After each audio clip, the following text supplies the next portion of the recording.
Hello everyone. So today we will continue with numerical part.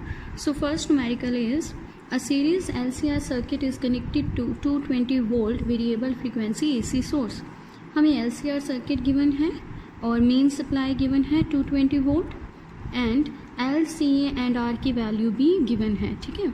So first हमें find करना है frequency of source for which average power absorbed by circuit is maximum. सी यहाँ पर power maximum बोला है तो आपको एक कंडीशन याद रखनी है कि पावर मैक्सिमम होती है रेजोनेंट फ्रीक्वेंसी पर. ठीक है, मींस हमें यहाँ कौन सी फ्रीक्वेंसी फाइंड करनी है, resonant. Okay. Second part, calculate value of maximum current amplitude.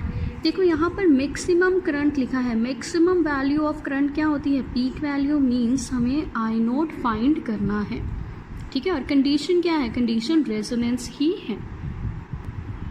So solution में सबसे पहले मैंने गिवन टर्म्स लिखनी है VRMS. जैसे मैंने अब आपको बताया था कि स्टेटमेंट में जो भी पोटेंशियल और करंट की वैल्यू गिवन होगी वो RMS वैल्यू ही होगी. इंडक्टर गिवन है मिली हेनरी में कन्वर्ट कर दिया. रेजिस्टर गिवन है, कैपेसिटर माइक्रो फैरेड में था, फैरेड में कन्वर्ट कर दिया. Okay. So first average power, मैंने आपको अभी बताया कि एवरेज पावर मैक्सिमम होती है रेजोनेंस पर, तो हम रेजोनेंट फ्रीक्वेंसी फाइंड करेंगे. रेजोनेंट फ्रीक्वेंसी का फॉर्मूला है nu is equal to 1/2 pi root L सी.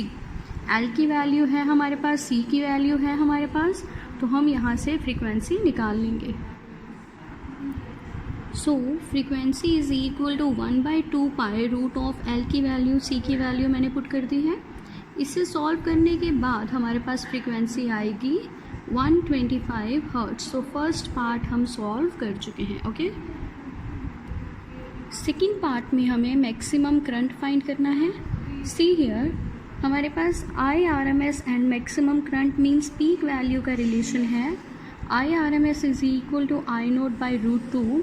यहाँ से मैक्सिमम करंट का क्या फॉर्मूला आ जाएगा, I naught is equal to IRMS into root 2. ठीक है. सो अब देखो हमारे पास IRMS की वैल्यू तो गिवन ही नहीं है, तो हम पहले IRMS फाइंड करेंगे ओम्स लॉ से एंड देन यहाँ वैल्यू पुट करेंगे और maximum current means peak value find कर लेंगे. सो IRMS क्या होगा, VRMS by Z. LCR circuit है तो Z लेंगे, बट यहाँ हम रेजोनेंस की बात कर रहे हैं तो रेजोनेंस पर Z किसके इक्वल होता है, R पर. रेजिस्टेंस या ऑपोजिशन मिनिमम होती है तो Z की वैल्यू हम R की वैल्यू लेंगे. सो R हमें गिवन है 110 and VRMS is 220. So cancel करने के बाद IRMS आया 2 एम्पियर. ये वैल्यू IRMS की हम यहाँ पुट करेंगे. सो आई नोट क्या आ जाएगा, I naught is equal to IRMS 2 into root 2 ampere. So this is the answer. Okay. So next question is an AC source of 200 volt 50 hertz connected across 400 ohm resistor and an inductor of 3/pi Henry in series. अब देखो ये हमारे पास AC circuit है but इसमें elements कौन कौन से हैं, रेजिस्टर एंड इंडक्टर. R की वैल्यू और L की वैल्यू हमें गिवन है. ठीक है. ये main supply means VRMS given है और फ्रीक्वेंसी गिवन है. ओके. सो हमें फाइंड क्या करना है, 3 points. First reactance, okay. Second impedance, third current. ठीक है. तो फर्स्ट रिएक्टेंस, देखो रेजिस्टेंस जो है उसकी ओपोजिशन तो ये है, बट इंडक्टर जो ओपोजिशन देगा उसे हम क्या बोलते हैं, रिएक्टेंस. सो हम यहाँ इंडक्टिव रिएक्टेंस कैलकुलेट करेंगे. सो फर्स्ट देखो रिएक्टेंस इन दिस सर्किट वो क्या होगी, इंडक्टर के पास से निकलेगी. So XL is equal to omega L. ठीक है. Omega is 2 pi nu L. Nu हमें गिवन है क्वेश्चन में 50 हर्ट्ज, L हमें गिवन है 3/pi.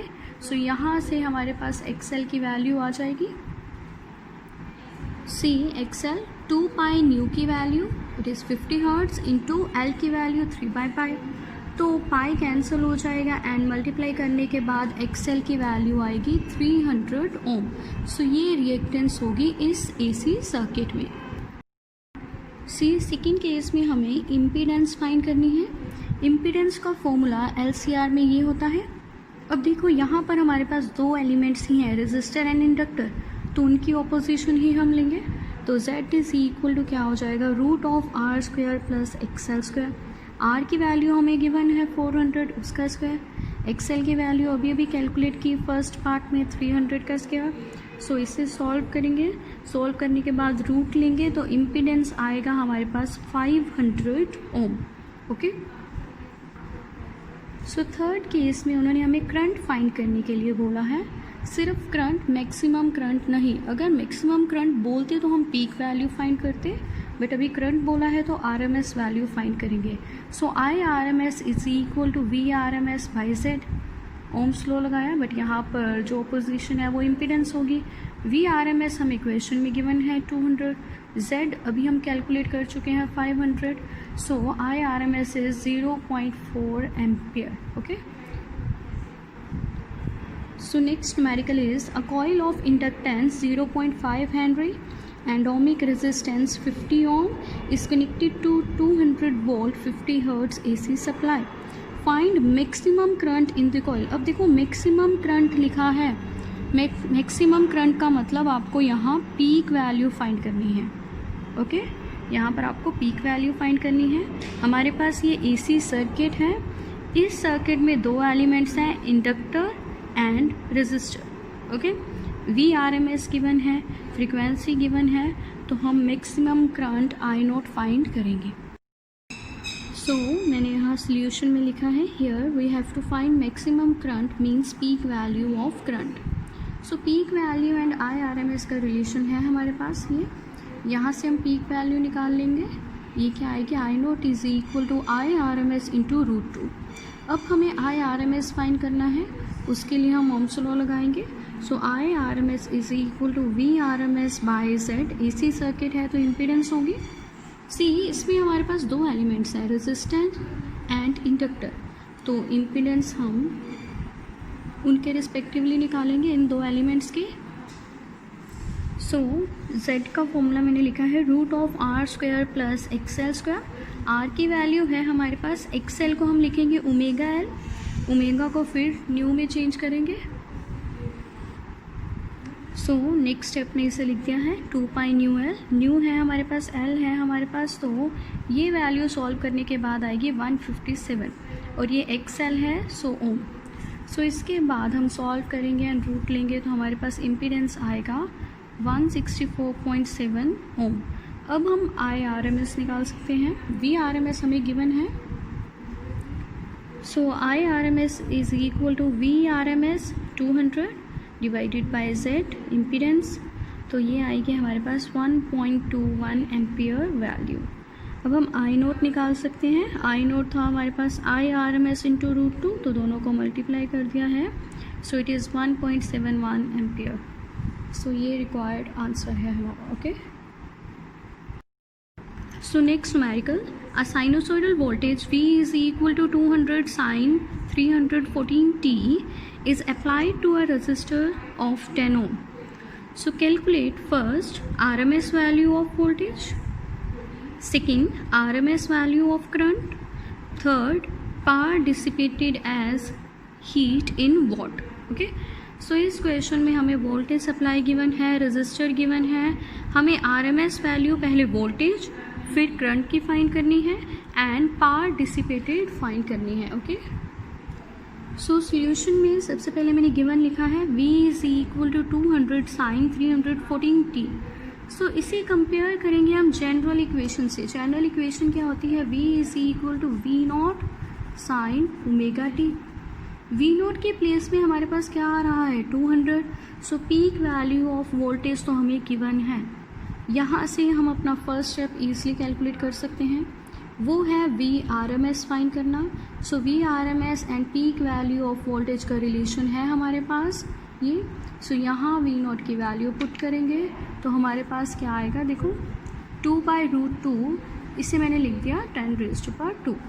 अब देखो यहाँ पर 2 की पावर 1 है, यहाँ पावर 1/2, तो बेसिस सेम है तो पावर सॉल्व करेंगे, ये आ जाएगा 2 की पावर 1 माइनस 1/2 मीन्स 1/2, तो √2 लिख दिया है।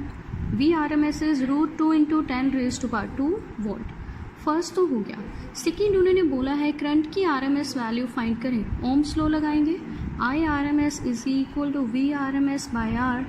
VRMS की वैल्यू है हमारे पास R, हमें स्टेटमेंट में गिवन है 10 ओम। सो यहाँ वैल्यू पुट करेंगे। देखो यहाँ सिर्फ पार को सॉल्व करना है हमें। सो आंसर क्या आएगा, √2, एक पार कैंसिल हो जाएगी, इंटू 10 एम्पियर। सो मैंने वही लिखा है, IRMS is √2 into 10 ampere. Next is power dissipated. Power का फॉर्मूला हम यहाँ यूज़ करेंगे करंट इंटू वोल्टेज, बट दोनों की RMS वैल्यूज़। ओके, सो IRMS इंटू VRMS यहाँ लिख दिया है मैंने। और हम दूसरा फॉर्मूला भी लगा सकते हैं। P क्या था हमारे पास, IV EV, E को मैंने V लिख दिया है, V cos phi। देखो यहाँ पर हमारे पास सिर्फ रजिस्टर लगा है, तो रजिस्टर के केस में फेज डिफरेंस 0 होता था, तो cos phi तो 1 हो गया, तो बचा क्या IV VV। Virtual value, virtual means RMS value, तो अल्टीमेटली यही आ रहा है। सो IRMS की वैल्यू है √2 into 10 raise to power 2 into VRMS की वैल्यू √2 इंटू 10। ओके, VRMS की ये है, IRMS की ये है, मल्टीप्लिकेशन में है, कैसे भी लिख दो। सो P is √2 into √2 is 2, so ये बन जाएगा 10 raise to power 3, so power is 2000 watt. Okay, moving on, next is in a LCR series circuit, inductive reactance at 50 hertz is 8 ohm. Inductive reactance अब हमें डायरेक्ट गिवन है, ये XL given है, capacitive reactance given है 4 ohm, XC given है, and resistance given है 3 ओम। Find impedance of the circuit, angle between applied voltage and circuit current. Phase angle find करना है, बिकॉज वोल्टेज एंड करंट में जो एंगल होता है वो फेज एंगल होता है या फेज डिफरेंस होता है, वो फाइंड करना है। And third is power lost in the circuit in kilowatt find करना है। Fourth is power factor when circuit current has maximum value of this. अब maximum value means I0 given है हमें, ठीक है, तो वहाँ पावर फैक्टर फाइंड करना है। देन रेजोनेंट फ्रीक्वेंसी फाइंड करनी है, करंट एट रेजोनेंस फाइंड करना है, and last power dissipated at resonance find करना है। ठीक है, तो इस क्वेश्चन के हमारे पास 7 पार्ट्स हैं। फर्स्ट है impedance, second is phase difference, third is power lost in kilowatt, fourth is power factor जब मैक्सिमम करंट इतना हो, मीन्स I0 तो गिवन है हमें। ओके, फिर current at resonance and power dissipated. तो हम स्टार्ट करते हैं फर्स्ट इम्पीडेंस से। सी इम्पीडेंस, इम्पीडेंस का फॉर्मूला हमें पता है LCR सर्किट में, Z is equal to √R² plus XL minus XC का स्क्वायर। R की वैल्यू है, XL है, XC भी है, वैल्यूज पुट करेंगे तो Z आएगा 5 ohm. Okay, so second is angle और फेज डिफरेंस। फेज डिफरेंस का LCR में हमारे पास फॉर्मूला है tan phi is equal to XL minus XC by R। XL XC R की वैल्यूज हैं हमारे पास, सो tan phi आया -4/3, phi इज tan inverse -4/3, means phi negative आ रहा है। नेगेटिव का मतलब है करंट लैग करेगा वोल्टेज से, कितने फेज डिफरेंस से, 53 डिग्री से। ठीक है, फर्स्ट भी हो चुका है इम्पीडेंस, फेज डिफरेंस, एंगल भी हमने फाइंड कर लिया। अब हमें फाइंड करना है power lost. So third, power lost, P का फॉर्मूला हम यूज़ करेंगे इन टर्म्स ऑफ रेजिस्टेंस। P होता है हमारे पास VI, सिंस V नहीं गिवन, रेजिस्टेंस की वैल्यू गिवन है, V को हम चेंज कर सकते हैं IR में इंटू ये I, तो ये क्या बन जाएगा I²R। सो मैंने लिख दिया है P is equal to IRMS² R। ठीक है, मैक्सिमम करंट हमें गिवन है, बट पावर में हम IRMS यूज़ करेंगे। ठीक है, so maximum current is 56.6 ampere, but हम IRMS को in terms of peak value लिख सकते हैं, विच इज़ I0/√2 स्क्वायर कर दिया इंटू R। सो I0 की value √2 as it is, into R की वैल्यू है 3। सॉल्व करेंगे तो हमारे पास पावर इन किलोवॉट आएगी 4.8 किलोवॉट। ओके, फोर्थ है पावर फैक्टर फाइंड करना है हमें। सी पावर फैक्टर होता है कॉस पाई, फेज डिफरेंस हम फाइंड कर चुके हैं, सो कॉस ऑफ पाई की वैल्यू 53 डिग्री और उसे निकाल लेंगे, सो पावर फैक्टर आएगा 0.6. Okay. Fifth is resonant frequency. उसका फॉर्मूला हमें ऑलरेडी पता है, nu is equal to 1/2 pi root of LC. Okay. अब देखो L नहीं है हमारे पास, C भी नहीं है, बट इनकी ऑपोजिशन हमें गिवन है XL and XC. So now we have to find L and C. So XL हमें गिवन है 8 ओम. XL की वैल्यू होती है 2 pi nu L. Omega L होती है, ओमेगा को चेंज कर दिया, इज इक्वल टू 8. यहाँ से हम L निकाल लेंगे 8/2 pi into 50. So it will be pi की टर्म्स में निकाल लें बिकॉज यहाँ फिर बाद में कैंसिल हो जाएगा. L is 0.08 by pi Henry. Similar way XC is 4 ohm. So XC की value 1 by omega C is equal to 4. Omega की वैल्यू फिर से 2 pi nu.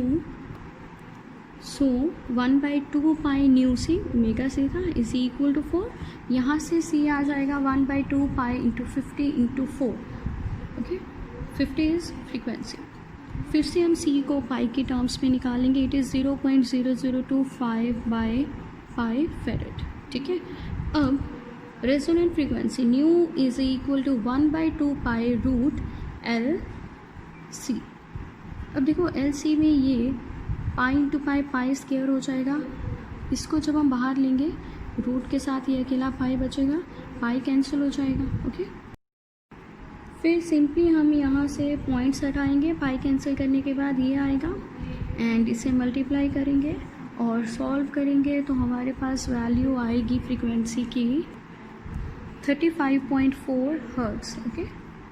अब सिक्स्थ पार्ट, जैसे इस क्वेश्चन के टोटल 7 पार्ट्स हैं, अब सिक्स्थ पार्ट हमें फाइंड करना है करंट एट रेजोनेंस.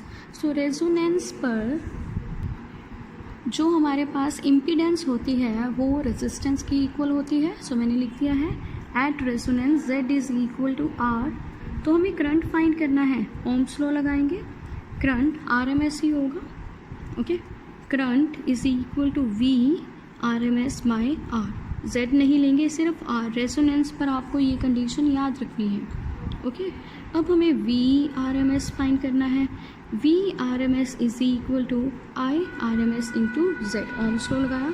यहाँ से पूरे सर्किट के लिए फाइंड करेंगे. ठीक है. पूरे सर्किट के लिए हमें V RMS चाहिए और फिर ये वैल्यू यहाँ पुट कर देंगे.